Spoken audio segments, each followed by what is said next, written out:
You came out to party, right? On Thursday night? Well, listen, we song, and this song is for all the party people in the house tonight. And if you feel like you want to party, we have some space out here. I want to see some people up here dancing on this next number. You know what I'm saying? Something by the old Jays. Let's go, man. Well, right about now, you know what I want you guys to do? I want to see some people put their hands together tonight. Put your hands together, everybody. Everybody in the house. Came out here to party. Let me see it. Check it out. We got something that we do down here at the Cafe Wild. Y'all ready, baby? Sing! Money, money, money, money! One more time. Money, money, money, money! Oh, yes, one more time. Money, money, money, money! Play that guitar, partner.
Hello, what's going on, everybody?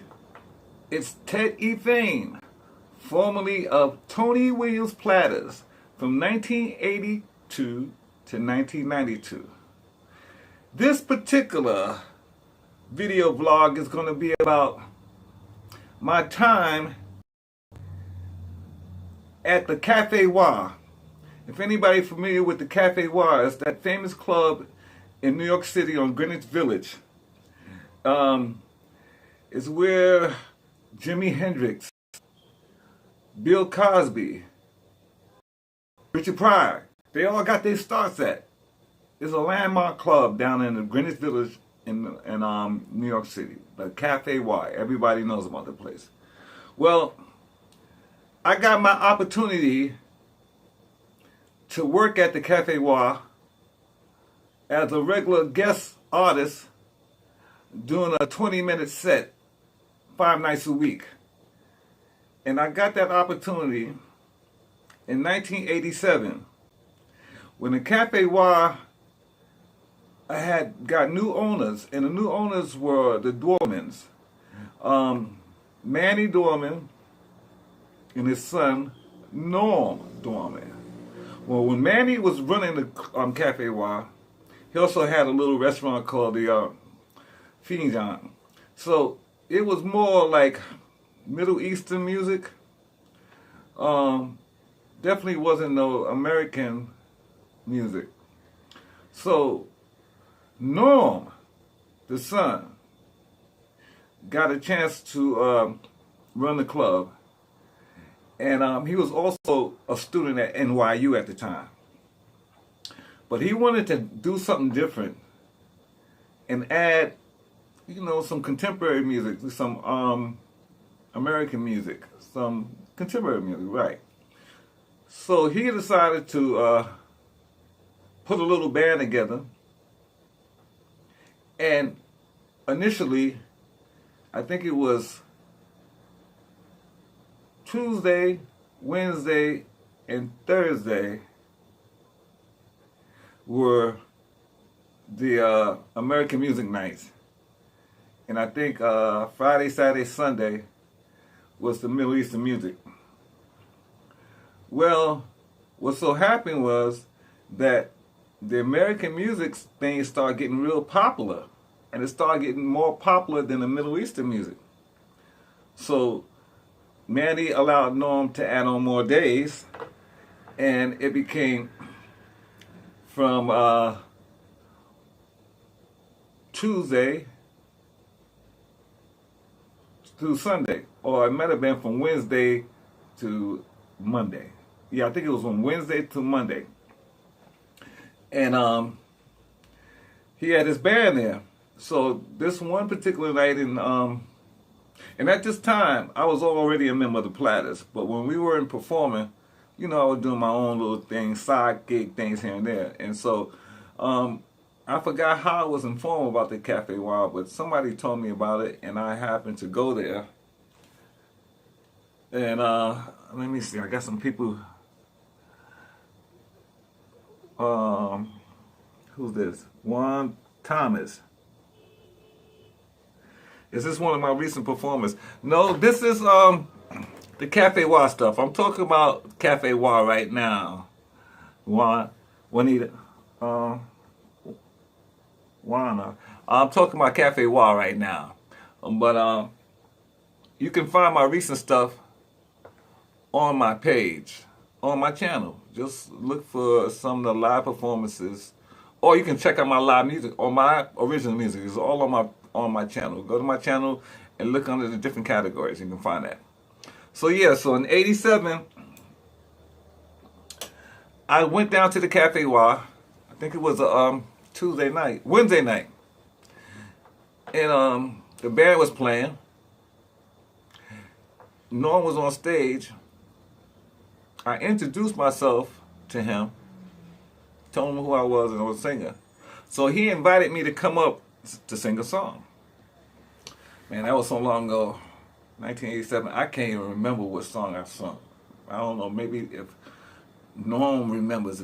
Norm, if you see this, and if you remember the song I sung as to be an audition that you offered me a job, I can't remember. But anyway, after that song I performed, Norm asked me to come back on the other days that the band was playing.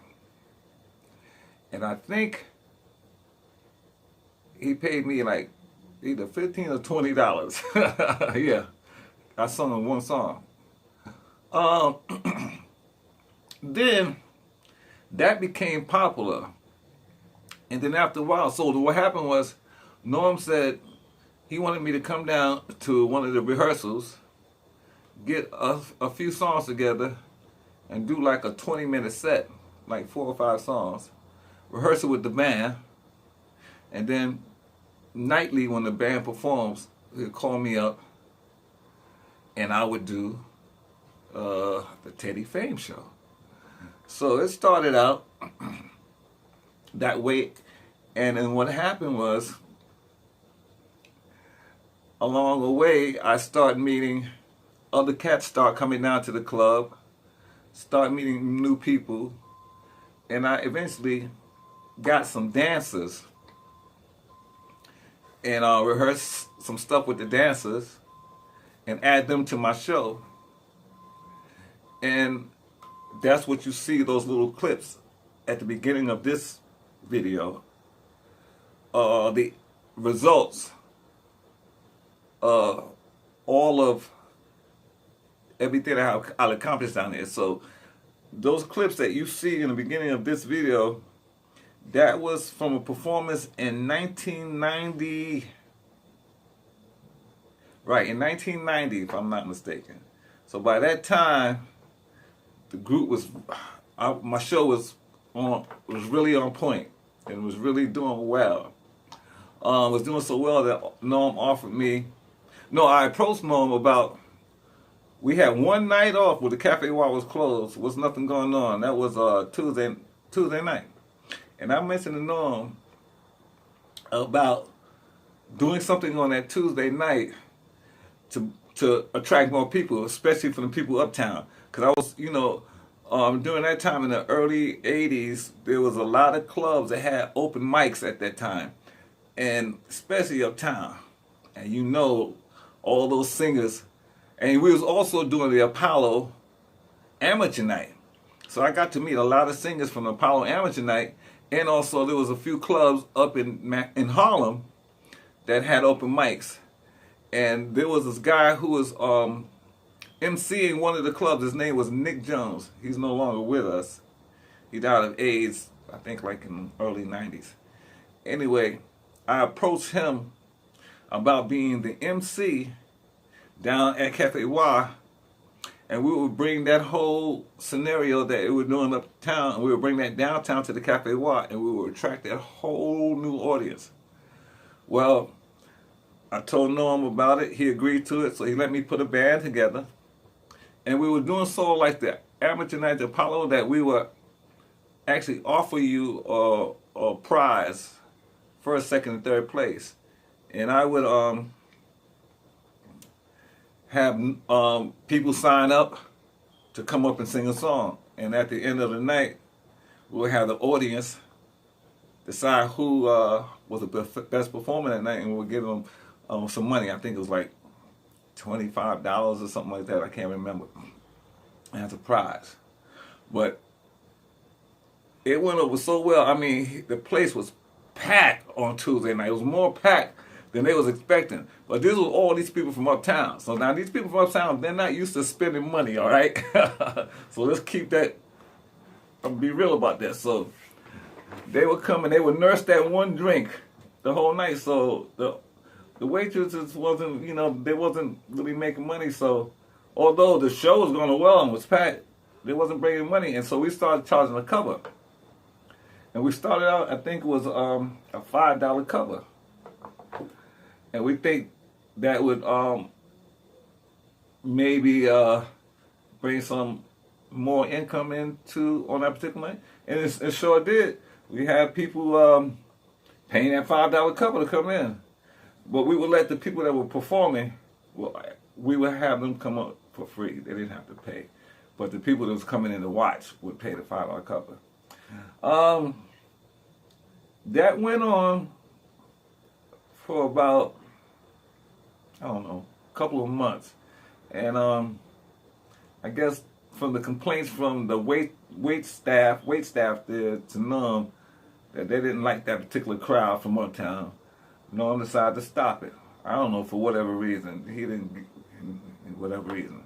Although, after I left in 92, I think around 93 or 94, a brother named Ron Long came down there and started it over again. They called it Funk Night on Tuesday night. And to this day, I think it's still continuing that Funk Night on Tuesday nights down at Cafe Y. But I originally started that back in 88, 89, I started that there. You know, so I was the originator.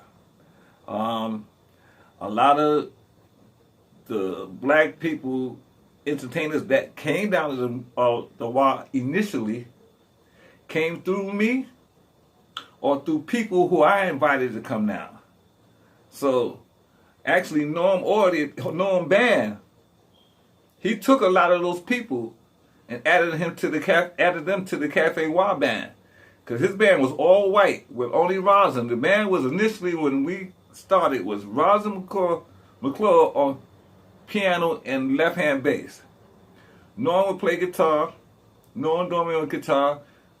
Cynthia Martin was a singer. Connor McTribble, the David Eloff lookalike, was playing guitar and singing. Who else was in that group?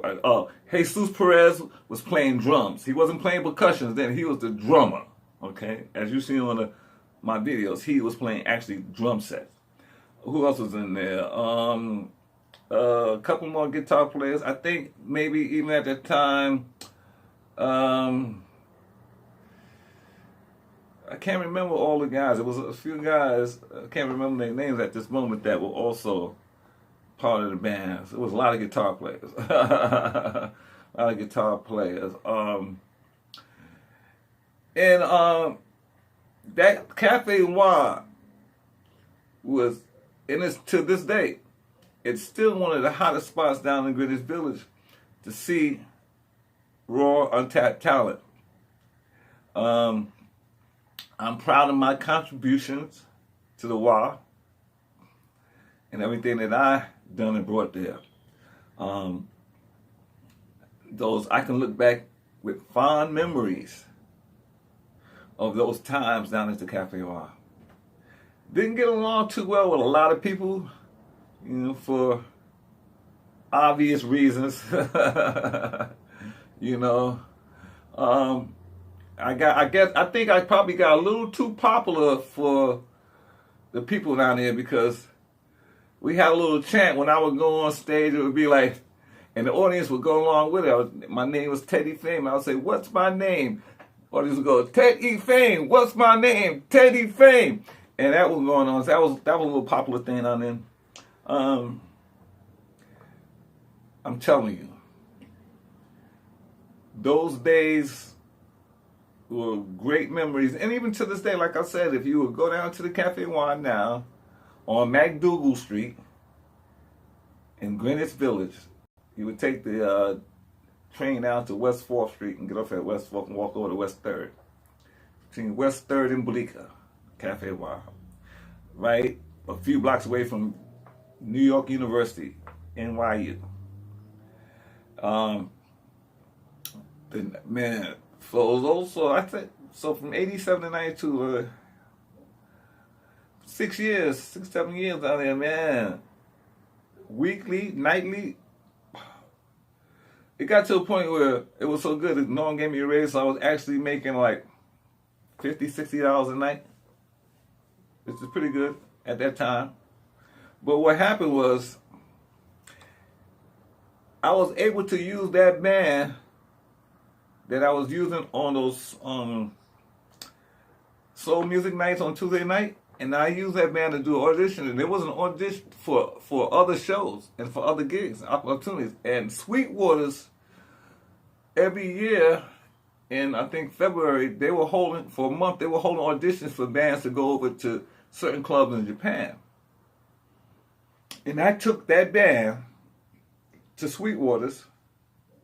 Shelley Brooks was the agent at the time, and Gene Griffin. Gene Griffin is famous for Teddy Riley and Guy. And Gene Griffin was going to manage me at one point, but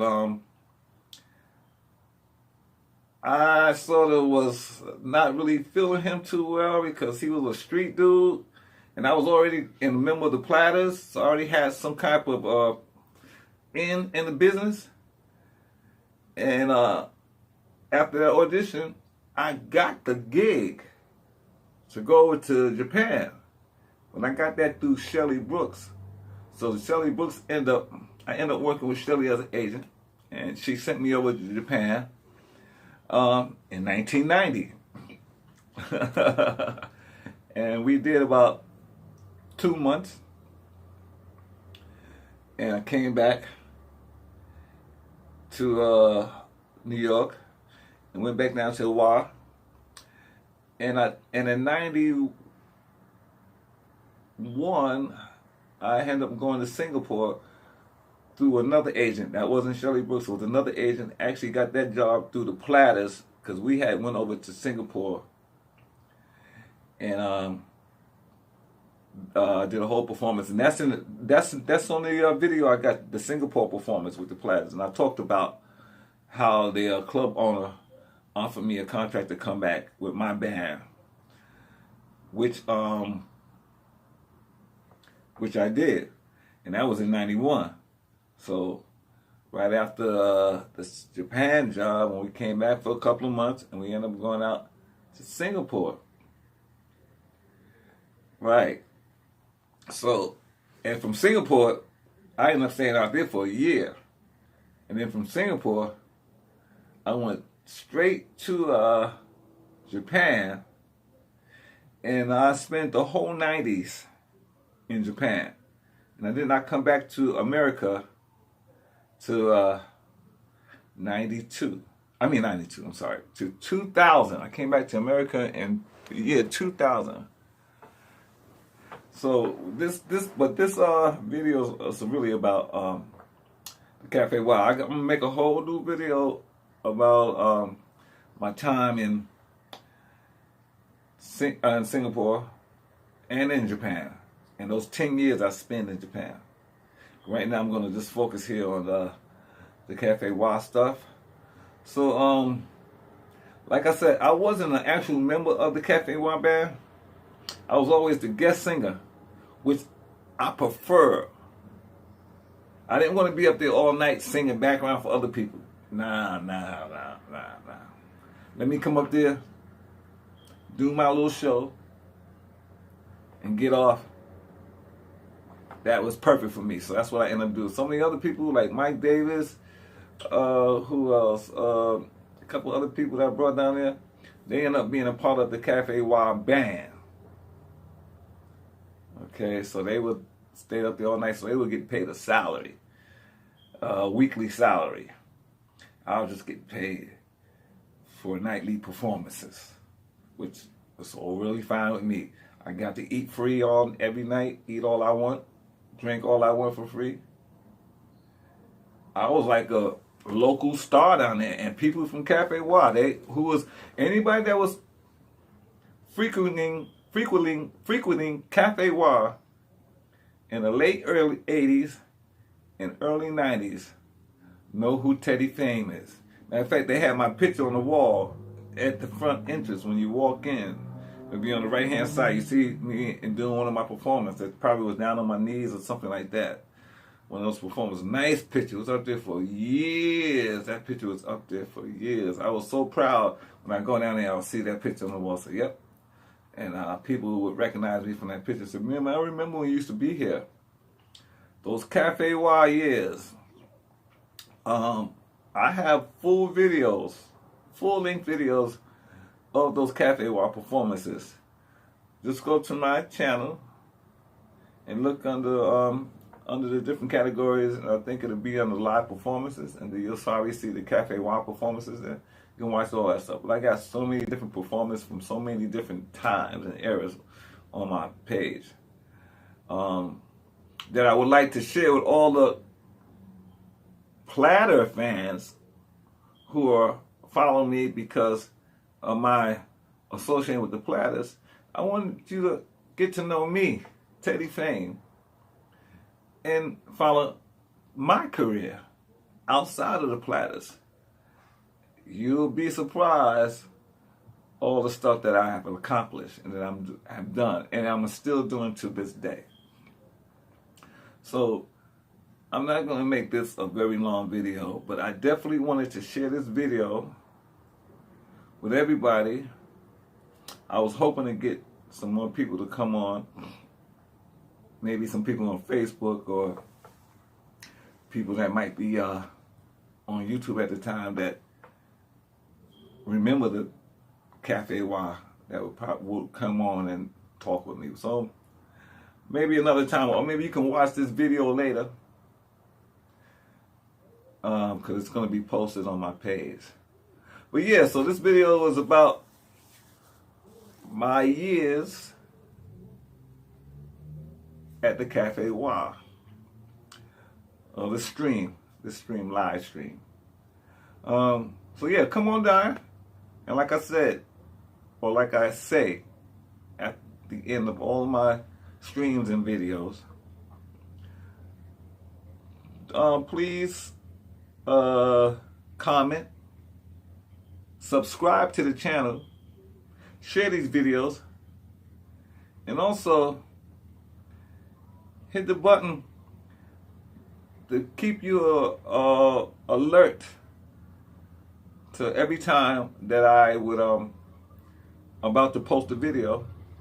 You will know, and you can get a chance to see me, come on and talk to me. It'll be a stolen gas, honey. So once again, this is Teddy Fame, former member of Tony Williams Platters, saying thank you for taking the time and coming to see me and listen to me talk about myself and my amazing career in the entertainment business. So until next time, I'm out. Teddy Fame out. Peace.